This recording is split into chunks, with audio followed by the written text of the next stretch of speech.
فرماتے ہیں ایک اور حدیث میں پیارے نبی، طبرانی کی روایت ہے، صحیح حدیث ہے، فرماتے ہیں عینان لا تمسہما النار ابدا، عینان لا تمسہما النار ابدا، عین بکت من خشیت اللہ وعین باتت تحرس فی سبیل اللہ، دو آنکھیں ایسی ہیں نار جہنم کبھی ان آنکھوں کو جلائے گی نہیں، نار جہنم کبھی ان آنکھوں کو چھوئے گی نہیں۔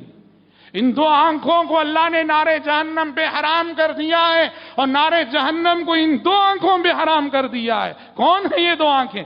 عین بکت من خشیت اللہ، ایک وہ آنکھ جو اللہ کے خوف سے آنسو بہاتی ہو، اللہ کے خوف سے دنیا میں آنسو بہاتی ہو، اللہ نے اس آنکھ کو نار جہنم پہ حرام کر دیا ہے۔ اور ایک دوسری آنکھ وعین باتت تحرس فی سبیل اللہ، اور دوسری وہ آنکھ جو اللہ کے راستے میں سرحد پر پہرا دیتے ہوئے جاگتی ہو، نیند کو قربان کرتی ہو، ایسی آنکھ کو بھی اللہ نے جہنم پہ حرام کر دیا ہے۔ کتنی عظیم بشارتیں ہیں، کتنی عظیم خوشخبریاں ہیں۔ حضرات، آج میرا اور آپ کا بہت بڑا مسئلہ یہ ہے، ہم بڑے بے خوف ہیں، ہم بڑے بے خوف ہیں۔ اللہ کا جو خوف، میں یہ نہیں کہتا کہ نہیں ہے، لیکن جس طرح ہونا چاہیے اس طرح نہیں پایا جاتا، جس درجے کا ہونا چاہیے اس درجے کا نہیں پایا جاتا، جس معیار کا ہونا چاہیے اس معیار کا خوف نہیں پایا جاتا۔ اور ہمارے سامنے بس ایک ہی تصور ہے اللہ کے سلسلے میں، اللہ تو غفور ہے، غفار ہے، ستار ہے، رحمان ہے، رحیم ہے، وہ تو بہت رحم و کرم کرنے والا، وہ تو معاف کرنے والا، صحیح ہے۔ اس کی صفت رحمت پہ ایمان، اس کی صفت بخشش مغفرت پہ ایمان، لیکن یاد رکھیے توازن اور بیلنس بہت ضروری ہے۔ اللہ جہاں غفار ہے، جہاں رحمان ہے، جہاں رحیم ہے، وہیں شدید العقاب بھی ہے، سخت سزا دینے والا بھی ہے۔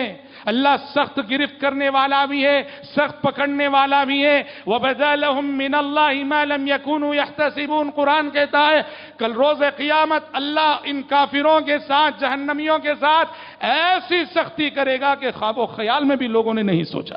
وَبَدَا لَهُم مِّنَ اللَّهِ، ہم صرف ایک پہلو سامنے رکھتے ہیں، اللہ ہمارا بڑا معاف کرنے والا، رحم کرنے والا، سچ ہے بڑا معاف کرنے والا، رحم کرنے والا، لیکن اگر دوسرا پہلو نہ ہونا کہ وہ سزا دینے والا بھی ہے، وہ پکڑنے والا بھی ہے، وہ گرفت کرنے والا بھی ہے، تو پھر انسان بے راہ روی میں بہت دور تک چلا جائے گا اور گناہ کرنے میں بڑا جری ہو جائے گا۔ اور آج میری اور آپ کی زندگی کا یہی مسئلہ ہے، ہم گناہوں میں بڑے جری ہیں، حقوق العباد میں دھڑلے سے کوتاہی کرتے ہیں۔ کیوں؟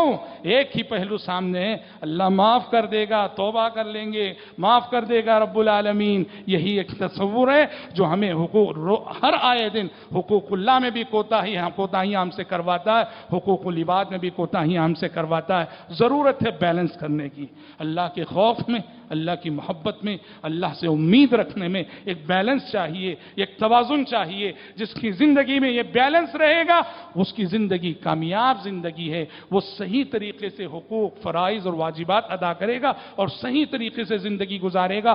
جہاں بھی یہ بیلنس بگڑے گا، اللہ کے خوف اور اللہ سے محبت کا یہ توازن اور یہ بیلنس بگڑے گا تو وہاں سے زندگی میں بھی بگاڑ آ جائے گا۔ جتنا خوف اتنی محبت، اور جتنی محبت اتنا خوف۔